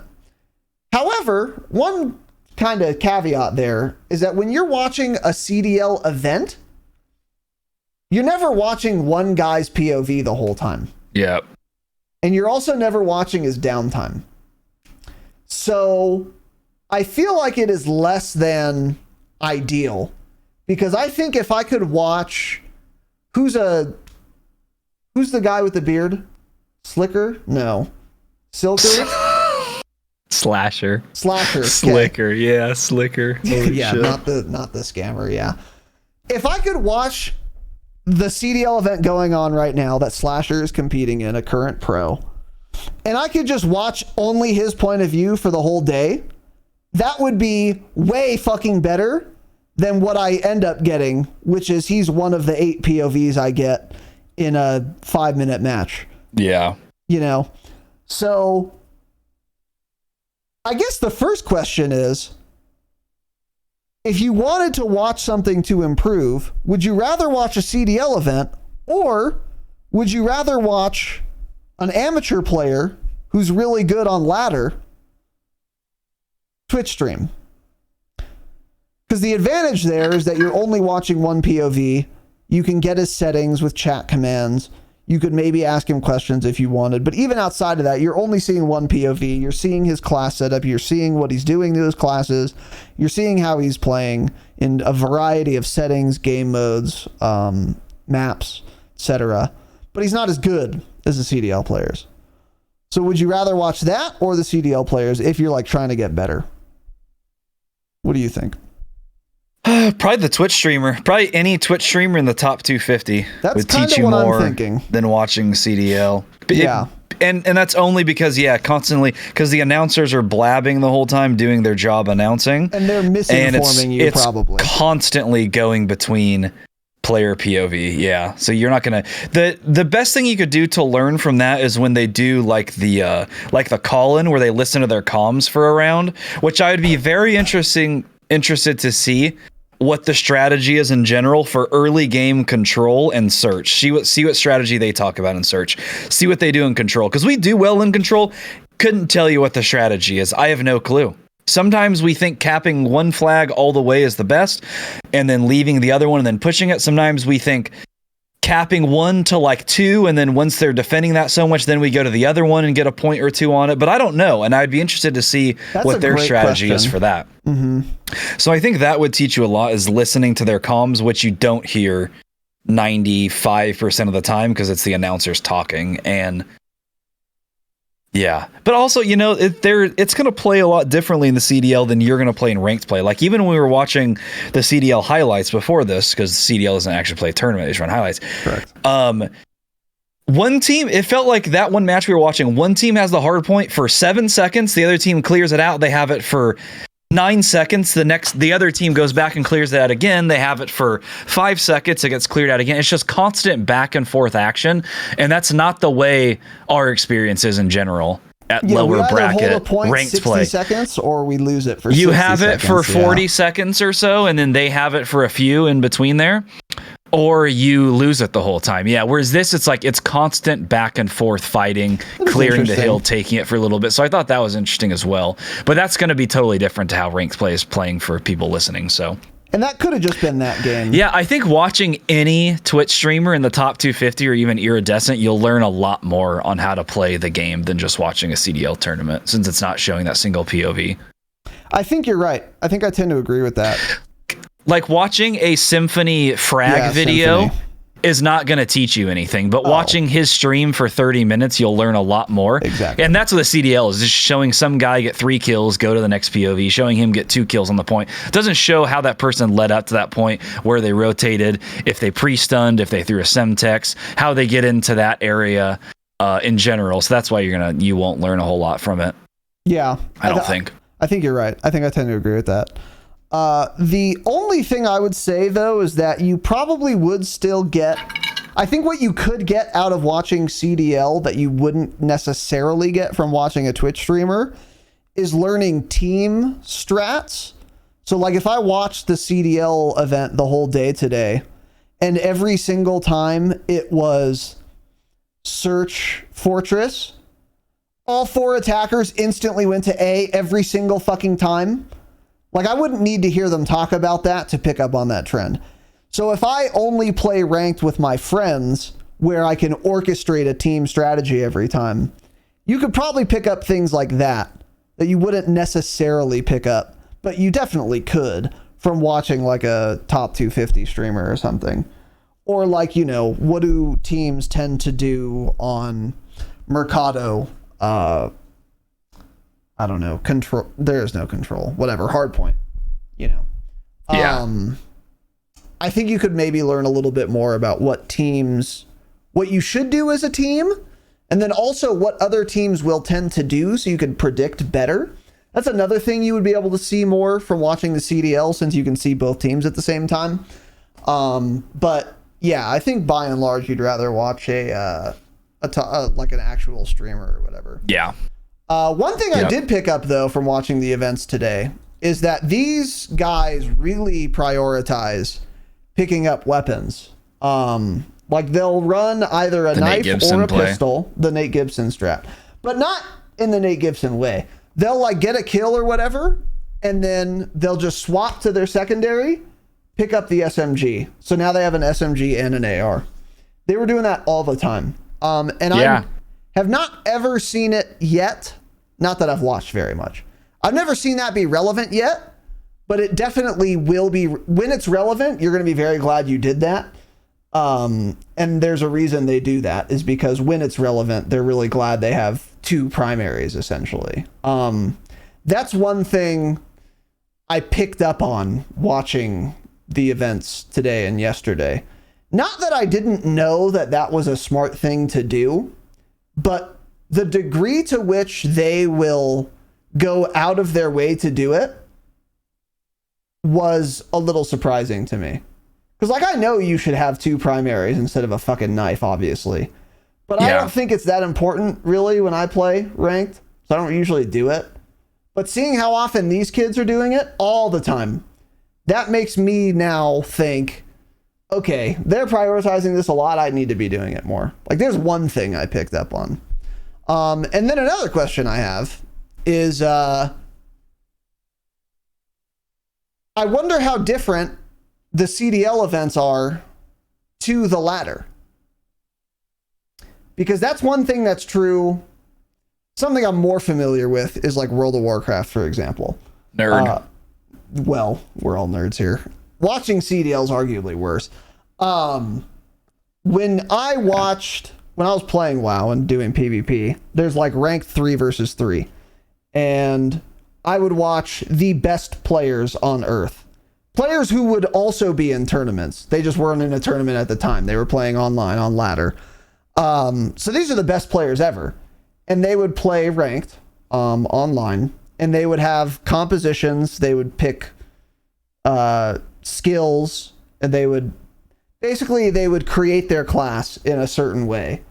And then when it went to BlizzCon, where it is like a CDL event, it would be the same 3 players that I would watch the streams of play online, but they'd be doing different shit sometimes in the actual tournaments, because the meta was like different or something.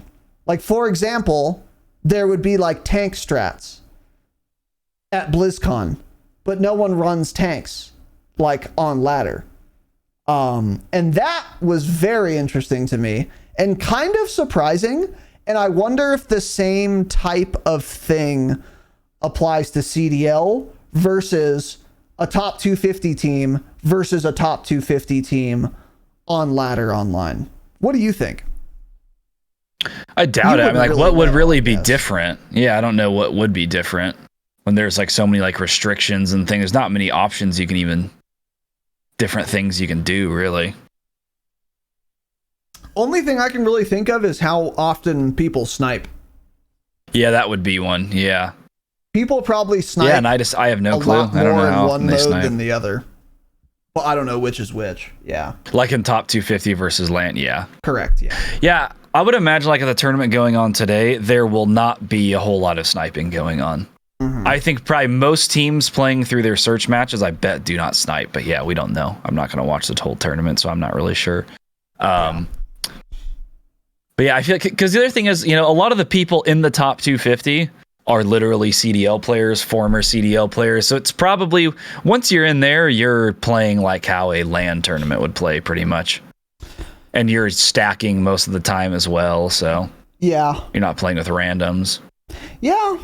I don't know. Yeah. I mean, I can't think of anything that you really could do differently, like you said, but maybe we're missing something. I don't know. But if they do play differently at all, that would be another reason why you should watch Twitch streamers instead. Because you're not going to be a CDL player. if you need the tips from this Saturday episode on how to do well in ranked on ladder, you're not going to be in the fucking CDL. Yeah, so this doesn't apply I don't to think you. so, man. Nice try though. He tried. So if there are differences, that would just be another reason to watch top 250 Twitch streams to learn over CDL events. Yeah. Have you picked up on anything that's given you thought watching any CDL shit? No, I don't really ever watch it, but honestly, I think the biggest thing is just sitting in random spots. Yeah, random little That's dog what shit you have to do. corners. Yeah. And then for a hard point especially, L had told me this before he started playing, and it's definitely very true. You need to rotate very early to the next hard point. You need to have someone already, say you're playing like Hydra where the rotations are far. When there is 30 seconds left and you're holding the point, at minimum, that person needs to be moving at that point and trying to flesh out that next hill. Because if you have full control of a hill with 30 seconds on Hydra, the other team's just probably saying fuck it, basically, and they're already setting up on the next. So you need to try to go break that hill. Get the spawns, get them to spawn somewhere else by getting in that spawn area so they spawn further away and try to flip it. There's a lot of things you need to do. But yeah, if you think like it's too early to rotate to the next hill, it's probably not. You should be moving on that ASAP. And especially if you're that guy that's not playing the objective, you're just getting kills and roaming anyways. So it's like, get on that next hill, get some kills on the way, get some intel for your team, figure out where they're spawning, because you're not holding down that objective directly like your one or two teammates are anyways. So you kind of have that ability to kind of roam a little bit, try to get on the next hill. So for sure on hardpoint, you gotta rotate really early. And that's especially on Hydra. That one's especially fucking awful. Yeah, miserable map. And in pubs, the spawns do not make sense. They don't make sense. We've tried everything. It doesn't make sense. Yeah, it's the worst map, and also it has water on it, and also it has the worst spawns. I mean, it couldn't be worse. It's not fun playing Infected on Hydro. It's not fun playing fucking Ground War. It's not fun playing Ranked. It doesn't matter what game mode you're playing. It doesn't matter what video game you're playing. I could play Halo 4 on fucking Hydro and I would hate it. It's not a good map. It's a terrible map. And it's exacerbated in Ranked because the spawns especially, and the water. Because there's another here's a pro tip for you. Get your fucking goggles out if you're playing ranked play, because as you start to climb rating, and watching CDL, kids are doing it all the time too, people play in the water more and more and more because it's effective. Unfortunately, because the map is dog shit. Yeah. Dog shit, miserable, trash map. Yeah, awful. Yeah. And by the way, I told you guys this 18 months ago when we heard that you would be able to swim in this game. I said, oh, this is bad for the video game. And the degree to which it's bad is the degree to which there is water in the game. The less water on a map, the less it matters. The more, the worse. Shocker. Ashika Island, awful experience in the water. Hydroelectric, there's water. Terrible, awful map. Anyways. Fucking so dumb, dude. Yeah. It's so stupid. Anyway. What was I going to say? What was I going to say? I totally forgot. Oh, yeah, rotating early. You might think in hardpoint, like if there is 30 seconds left, or even like 40 seconds, you might be like, damn, it's really too early to rotate because I need to be here helping my team secure this hardpoint. Yeah. The thing is, though, like Tanner said, it's not like you're going to get to the next point for free. You're not going to skip over there and like get some lemonade on the way.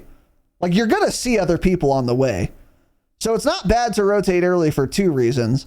Number one, you might die rotating early the first time. So now you've lost 15 seconds. So now you don't have as much time anymore. So you can try again. And if you die on the rotate and there's 30 seconds left, you still have time to be the first one there. Once you respawn, because you gave yourself enough time to start rotating or trying to rotate. Number two, you'll see other people on the way. So if you're getting kills on the way to the next point, even though there's 30 seconds left, that means you are helping your current anchor hold the point. So you are helping secure the current point, even if you're far away from it, because you're killing that guy who would go put pressure on, who is now unable to since you killed him. And you can give intel also. Yeah. And if they're also rotating early, you can kill them. So you weren't too early after all, because now you stopped them from being the first one on the next point because you decided to go early. So it really is never too early. And it's not like you're going to just be useless sitting there with your thumb up your ass on the next point. It's just not going to happen ever. You'll be contributing to the team if you're able to get there regardless. So so that's pretty much it for this episode. Last thing we're going to do here is just talk about what maps we like and what modes we like, what combinations of those we like and dislike the most. And then we'll talk a little bit about what is in the zeitgeist and whether or not we agree with that. So for example, I'll save it because I only know of that one. Let's start with which one you dislike the most, since we've already talked about that a little bit. There are 3 modes: search, hardpoint, and control. And there are 5 maps? Yeah. Fortress, hotel, asilo, embassy, mercado. Oh, and Zarqwa. So I guess there are 6. Zarqwa, yeah. Least favorite mode for me right now is honestly hardpoint. Here's the thing. It's fun when you're doing well, but when you're getting farmed in a game mode, hardpoint is the most frustrating to get farmed in, I think. Because it's annoying basically losing 250 to 0 or something. I think that's kind of where it comes down. So hardpoint, I'd say the worst maps are Hydro, which is absolutely miserable, and Mercado. Mercado does not play well in ranked at all. I really liked Mercado early on when the game launched as like a pubs map. I think it plays okay like Dom and shit. But in hardpoint, that and Hydro are both just unbearable. Mercado, it's hard to break the hills because the 2 that are in that little house, that restaurant, that little 2-story building, whatever that is, fucking whoever gets there first and gets trophies down has 60 Literally seconds. Exactly it's that simple. I've never been able to clear it. No one's ever cleared it from us when we've had it. It's not possible. It isn't possible. No. Yeah. It's not and then that Hydro, you can't do it. No one can. Yeah. And then Hydro is just especially bad because we've tried it all. The spawns, it's random. It doesn't make any sense. I would stand in certain areas to try to like force their spawn. It just wouldn't work. They would spawn next to me. They'd spawn 15 meters, 20 meters on the other side of the wall next to me. There's nothing you can do about it. It is so bad. It is miserable. Hydro is the worst map in Modern Warfare 2. It's fucking garbage. Yeah. And it's especially bad in ranked hardpoint. It's so... If the spawns were better, I think it would play fine. But it's just... How come we're controlling the objective? I die on it. Why do I spawn? And I'm not kidding. 60 meters away when we hold that point and we're defending it, and they spawn 12 meters away right behind it. Huh? Why are you just giving them a free hill? Doesn't make any sense. Fuck that map. Fuck the spawns on hardpoint. Absolutely. Embassy is the best map for all the modes, I would say, in general. Embassy plays pretty well on hardpoint. Hotel, hardpoint's really fun as well. Fortress is whatever. It's the most balanced search map too. Which one? Embassy. Yeah, agreed. There's no I think it's the most balanced map in general. Attacking versus defending. For search. Yeah. Which is not the case for a lot of these maps.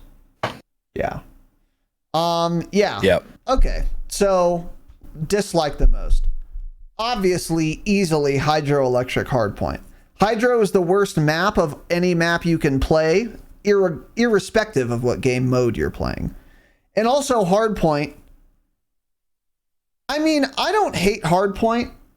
I think it's my favorite pubs map game mode. I think it's fine for ranked. I think it can be like fun or whatever.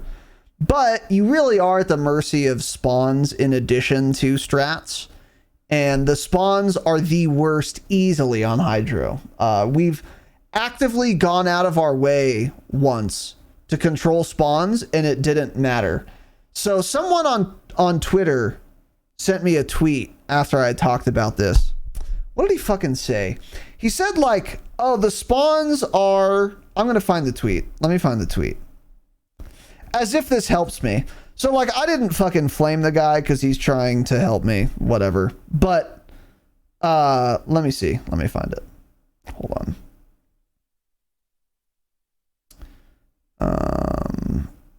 Let me scroll past this dev that blocked me. As a reminder, by the way, friendly reminder, the existence of a QA team at Infinity Ward is in fact a psyop. They don't exist. So they all got so promoted and they're doing a good job, man. I mean, it's insane that they get paid.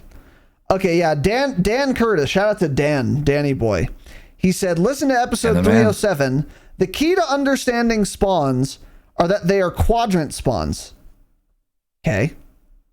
So, not sure what that means. Do I need a degree in fucking engineering, machine learning algorithms? But okay. Not squad spawns. And there are places you have to block to keep spawns. Parasite, some guy, is a spawn god and has good info. Yeah. Okay. So they're quadrant spawns rather than squad spawns. And there are places you have to block to keep the spawns. So I believe that guy is correct, I guess. I have no reason to doubt that. They're certainly not squad spawns, so I agree with that. But if that's true, I don't know where these places are I'm supposed to block to keep the spawns. Because that one point in Zarqwa Hydro, that is where you can, if you're defending it, you can get on the nastiest head glitch in ranked play. You're like on a rock behind a bush and you're showing 1 pixel and you're talking about the corner along the shallow little river on the edge of the map, not the one where it's like the heavy, that top corner of the map.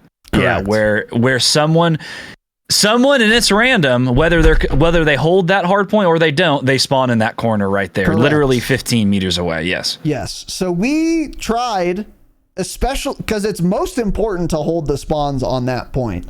Yeah. So like Tanner was talking about, he was referencing us being here where we were on the point, which is right next to a spawn.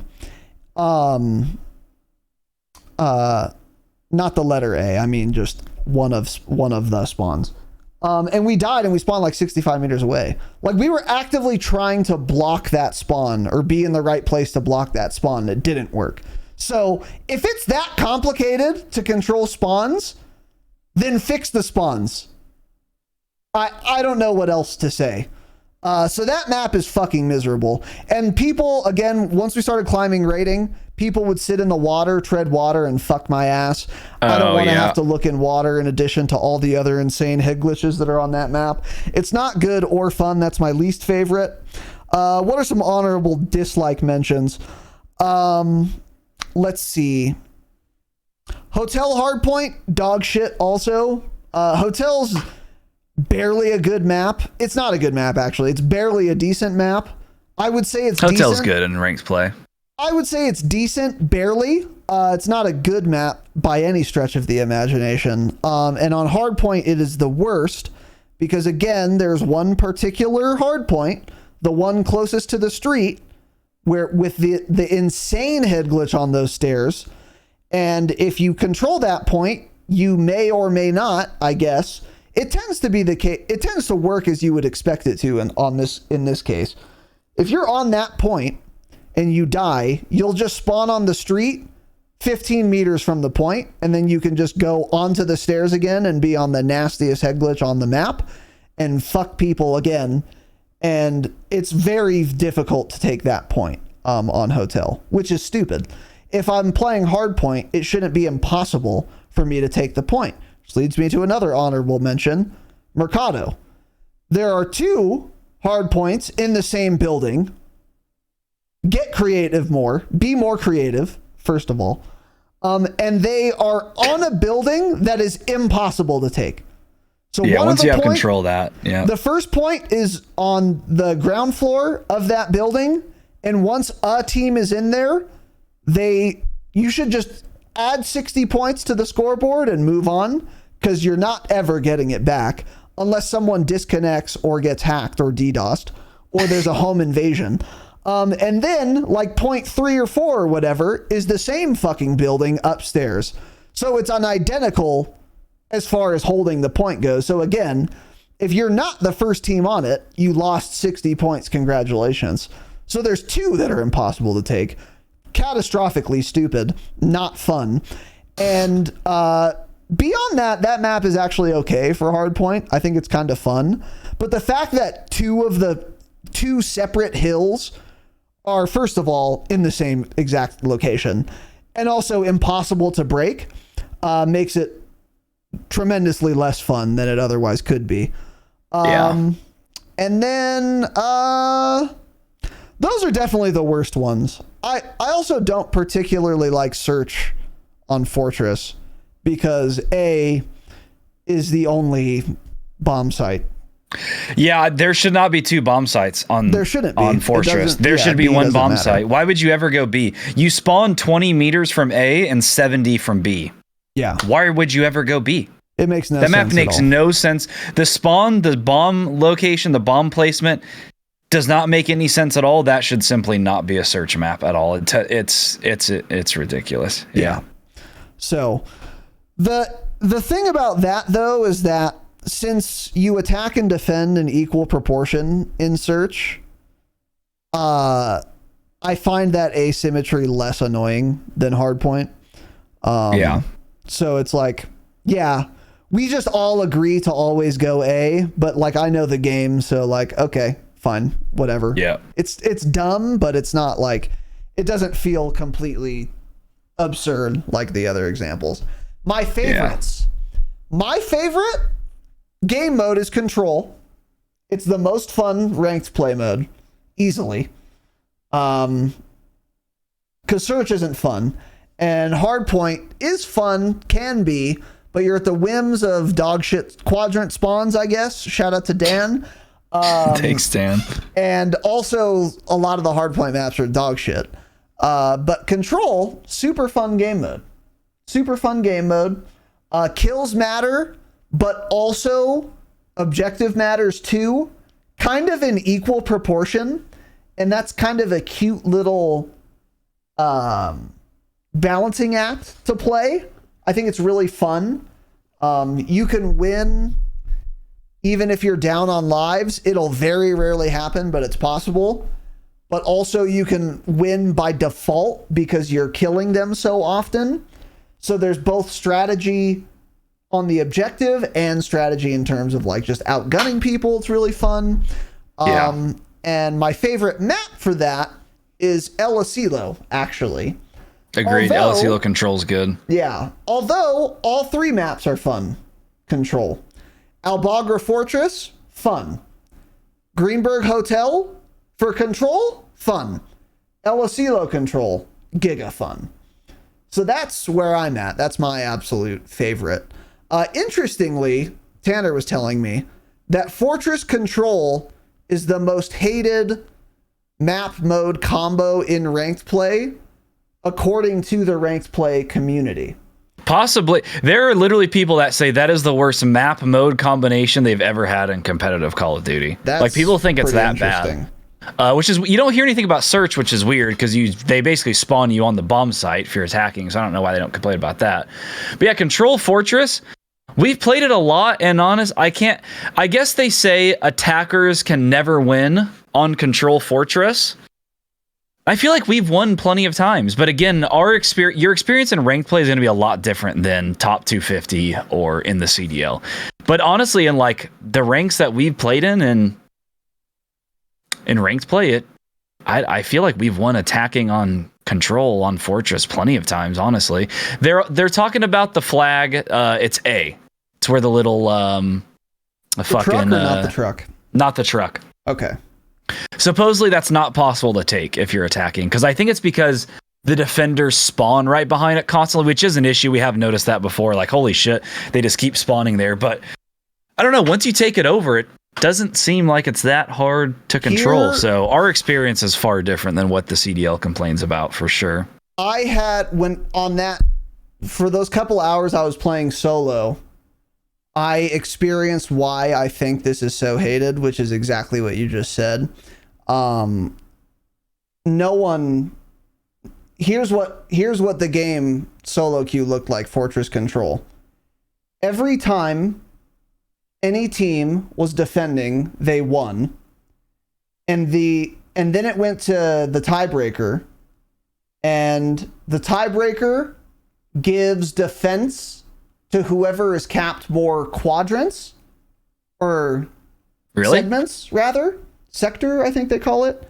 So like you can be attacking and you can lose, but you capped all of A and 2/3 of B, for example. So it adds that up to determine who is attacking or defending on the tiebreaker. We lost that, so they were defending and then we lost. But no, the attacker never won in all 5 rounds of that control game, and it was because of B. Because it was impossible to get there.